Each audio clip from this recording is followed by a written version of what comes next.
Welcome back, everyone. My name is Anne Rainton, and this is Who's That Image Consultant? And this week we are back in Australia again, up in Sydney, which is in New South Wales, and we're with Robin Powis. Welcome, Robin. Hello, lovely to be here. Thank you, Anne. It's a great pleasure. I always get such a thrill out of doing these because everyone's got such interesting stories. So, Robin, tell us a little bit about your life before Image Consultancy. What was that like? Completely different. I had a complete change of career because I got to the stage where I thought I'm not really doing what I was meant to be doing. Because can I go back to the very beginning when I was a young girl and I couldn't decide what I wanted to do when I left school. There was a part of me that really wanted to help people. I wanted to do counselling. I wanted to do something humanitarian, but this wasn't around then. So my thought was to do social work or to do something. How can I help people to make their life better? And I also had another thought that I'd love to do something creative like interior design. So I was sort of had those two parts of me that were sort of, I couldn't decide where I fitted. So I did what most people do and went to uni and worked my way through various things and ended up being a strategic planner in local government. That doesn't sound like the same at all. I know. And I did that for 15 years, mainly because I was a single mother for a long time. So I had two young children to bring up. And the best thing I could do really was to educate myself and put food on the table. So that's what I did. I'm sure that's happened to a lot of people. Yeah. But in the 80s, when that sort of started to happen, it came about that I had my colours done. And that was Colour Me Beautiful. Yes. And that really opened up my world. So that's what introduced me to colour. And when I found out that I could wear all those colours that I didn't even know existed, that's what really made me come alive. And then later on, that's when I started to get more into it. It's amazing. There's a whole group of us that it was the 80s and the 90s of when we were introduced to all of this because it was huge back then. And I'm with you. You know, when I was introduced to colour, at first it really shocked me because there were colours that they were saying I could wear that I never thought I could wear. But yes, it was colour that really ignited that interest. So it's the same with you. That's fantastic. So you went and had a colour analysis. How long was it between having a colour analysis and eventually getting into this career? Well, that was firstly in the 80s that I did it, and then it was in 2005-6 that it had developed further, and that's when I had the next colour analysis done. Then, yeah, it changed a bit, but the concept was still the same. Right. Okay. And so you went and did your training, and you learned colour and style. Yes. Mm-hmm. Yes. Fantastic. And so then you started your career. So this would have been, right, 2005. That's quite a while ago. Now there's been a lot of changes in the industry since then, hey? A lot, yeah. A lot, yes. So when you look back on your early days in your career, well, let me ask you this first. When you first trained and you went out into the workforce to do this for a living, how difficult did you find it? Or did you not find it difficult? I did find it difficult because I was working part-time. So I worked part-time for 2 years and started a business, which is hard to do because it's hard to fit it into certain days, because when you're working part-time, it's 3 days a week. And how do you set up a business and where you have to have the money behind you? So I did find it hard. And you've got kids, of course. You're not... And I've got kids, of course. Yes. Yeah. 2 young kids. And no one on the side helping you as well. So no one helping. Right. It must have been really challenging. So you I guess you found the time in the evenings and on the weekend? And the other 2 days that I didn't work. Yeah. Yeah. So to see clients and so forth. So how long do you think it took you working part-time before you thought, I can do this full-time now? Or are you still working part-time?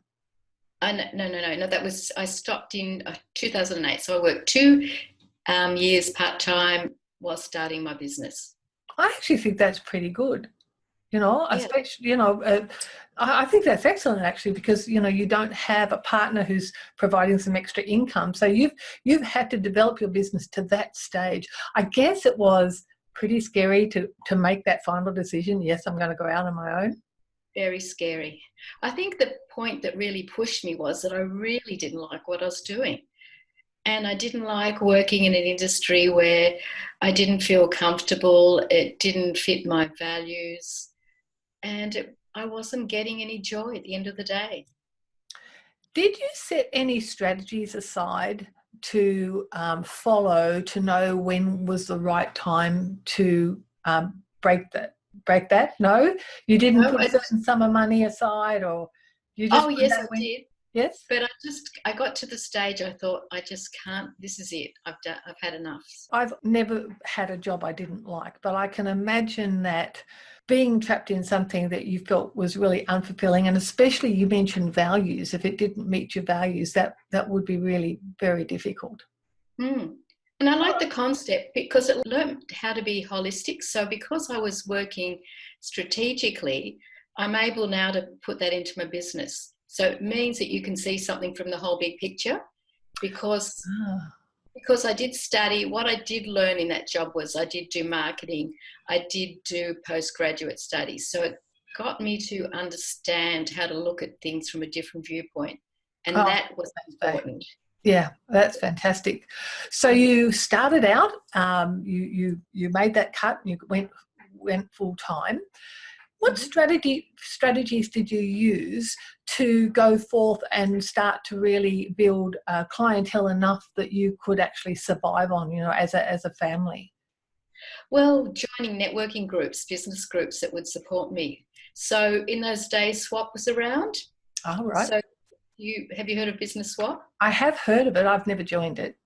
Yes, it doesn't exist today, but it basically is a group of people who support each other in their business. Oh, I guess that's where the word swap comes from. What you swap Yeah. business cards or whatever. Yes, but it's not quite like BNI. It was not as salesy. Right. Okay, cool. And a lot of good friendships were formed through there. So a lot of people who I still know today. Fantastic. So, okay, so you started building up your clientele. I guess as you built up your clientele, you would have started to realize there was a particular segment of the market that you felt more attuned to. Would that be correct? Definitely women, and women who really wanted to make a change in their lives, because I've always been a little bit of a risk taker and taken challenges on in my life, and I like people who do the same thing, so they're willing to give it a go, try something new. Business women or just general women? Generally, I prefer to work with business women. I think that's where my niche is. How do you find them different from your stay-at-home mum or every other woman out there? What's the difference with them? Because they're often competing in a male-dominated environment, and it's often women in finance, in law, they really need to have some power and strength behind them. They need that confidence. They Right. need it because they're competing in a world where it's often male-dominated. And as an image consultant, how do you feel that you can provide them with some of that confidence? What are some of the tools and resources that you help them with? To just be yourself and to dress yourself. I find it really, when you go into a room where everyone's dressed the same, all the women are dressed in more black and white and grey, they just don't, they're all the same. And how can they stand out? Right. And what about the confidence skills? What do you do along that sort of line?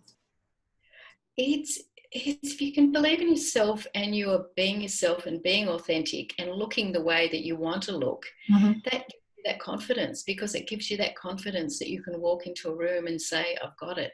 Right. So you build their confidence all through their visual appearance. Yes. Cool. That's great. Along the way, we all have ups and downs. We And do. that's Several. it just doesn't work without you have that.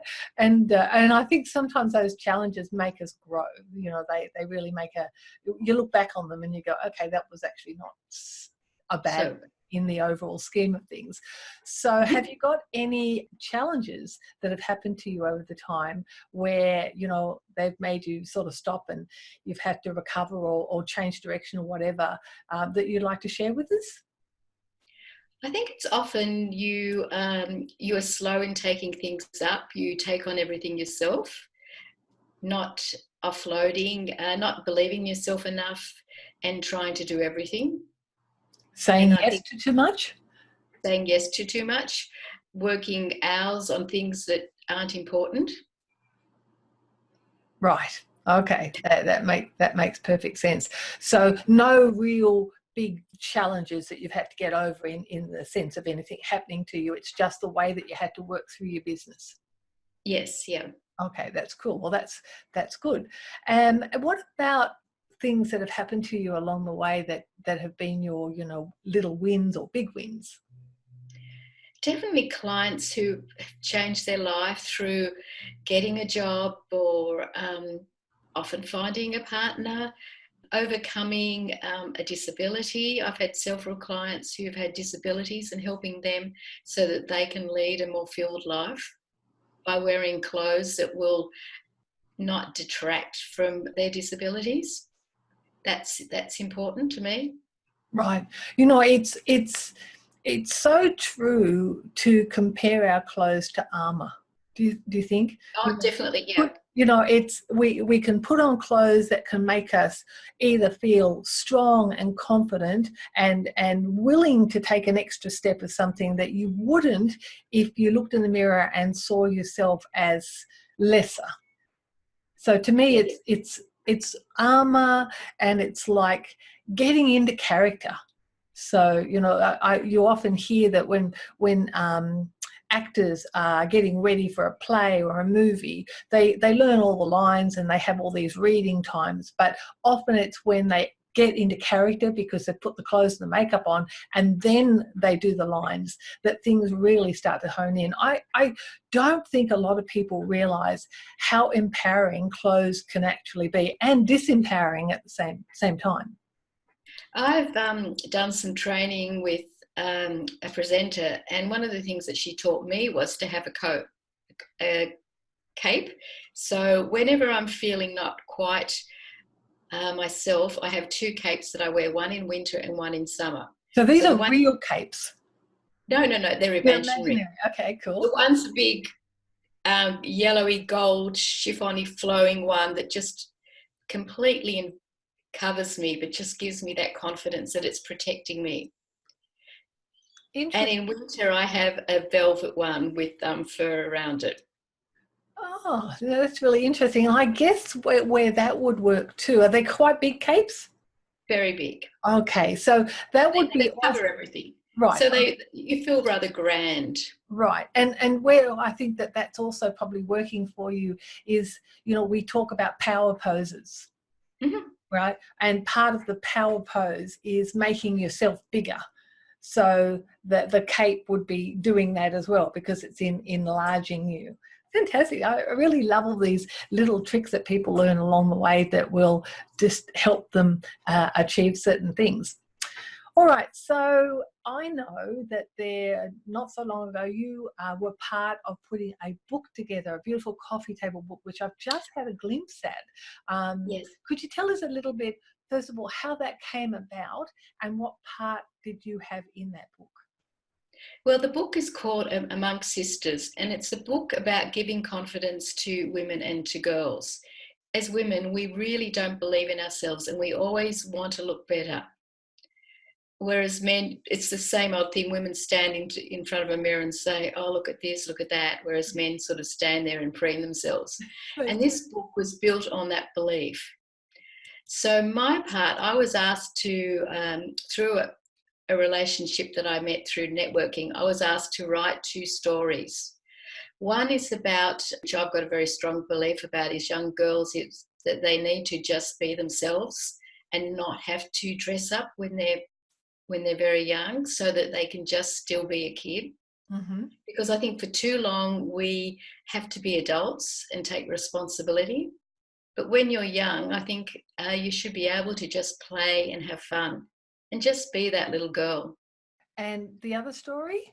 The other story is my story, and it was about being a young girl and not being confident. And I've told this story a few times that I was a little bit plump. I was very shy. I used to blush quite a bit. And I was in our school play. The play was Robin Hood. And being called Robin, I just love Robin Hood. And Maid Marian and the whole romance of the thing. But the trouble is that part I was asked to play was Friar Tuck. Oh. Yes. So at that age, I didn't take it very well. I saw it as a very negative thing, being unattractive, being a bit of a fool, a bit fumbling. And Friar Tuck was basically quite fat. So it did nothing for my confidence at all. But you did still do it. I still did it, that's right. And good on me for doing it. So Absolutely. taking up that challenge, yeah. Fantastic. Okay. And so what change did that make? I mean, that was obviously a significant part of your life. You know, you wrote about it in the book. So what lessons did you take from that you put in the book? The lesson I took from that was that I am more than how other people see me. And I am myself and an individual. And wanting to please other people and to be that image that you think they want you to be is not a good way to be. So it's taught me to believe more in myself, Mm-hmm. and to make the most of what I've got and to appreciate what I've got. That's fabulous. Because we can't change that. Oh, yeah, that's true. Today you're down the track, you know, there's not a lot of image consultants that have stayed in the industry as long as you have. So No. you've grown with the industry. I guess you can say you've aged with the industry. I know you and I both started. The industry, yeah. I'm a grandmother. When we've been in it quite a while.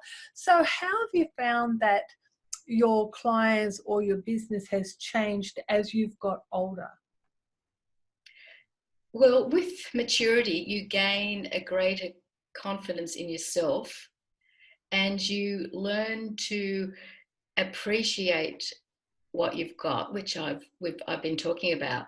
And the more I see that there's a lot of women, older women, even elderly women, who are really making their name for themselves and making an income out of it just by being comfortable and doing what that pleases them, that's what's helped me. And have you found that your clientele is older because they look at you and they go, I relate to this woman, she's the same as me? Have you found Yes. that they've aged as well? Yes, and look, I think, yes, my clients are generally around 50 is my average age of client. Mm-hmm. And what I hear from them, and even younger people I mentor, they say that they really admire what I've done and they like what I've been through, and my life experiences and challenges gives them inspiration. I can so understand that, Robin, because one of the things that I've always noticed about you is you've got a very warm, friendly personality, and of course the colours that you wear, they're always just perfect, and you've always got a brightness about you. But that relatability that you have, you make people feel very, very comfortable. And so, you know, I can see that not only do you relate to a lot of women, but, you know, especially women as they're getting older, because in this industry, in the image industry, there actually isn't a lot of women who are, you know, 50s and 60s, because I think everyone thinks you've got to get into this industry really quite young. But there are a lot of baby boomers that, you know, absolutely love what we do. And the other thing is, I think we are really fortunate that we're in an industry that ages with us. our clientels get older, we just change our clientels along the way because we start relating to different people along the way. Would you agree? Oh, definitely, yeah. So tell me a little bit about your colours, because I know that you always dress in beautiful colours. They're pretty important to you, right? Very important to me because that's how I express myself. And when I first learned that I can actually play around with colours, I found that really inspiring. And what I really like to do is to come up with something new all the time. So I like to surprise people. So my thing is, if I can try something new and it works, I think, oh, okay, well, what can I do with that? How can I stretch it a bit? So I always like just stretching it just a little bit to try something different. Look, yeah, because dressing should be fun. It should be fun. It should be fun, absolutely. All right, so finishing up, I'm going to ask you the question that you'll hear everyone ask, and that is, if you could go back and give yourself some advice from the very beginning, what would you tell yourself? Definitely believe in yourself. Have a plan. Don't get waylaid by what other people think. And think about what your niche is, what really makes you different, and how can you use that to your advantage. So what relationships have you built along the way? Because I find that my business has been built on relationships, and it's about, it's not, when I say it's about, it's dressing people, but it's what the clothes do for you that's the difference. It's that power that it gives you. So it's all about dressing, but it's about making the most of what you've got. So if you're short, what can you do with it about it? Thank you. That's fabulous. Well, it's been an absolute joy to have you on here today. And I know everyone's going to think the same. It's you're very, very inspiring, Robin. So thank you for your time today, and thank you for joining us again. And I hope you'll join us when we have our next interview real soon. So for now, from me, and bye-bye, and bye from Robin too, I'm sure. Goodbye. Okay, bye now.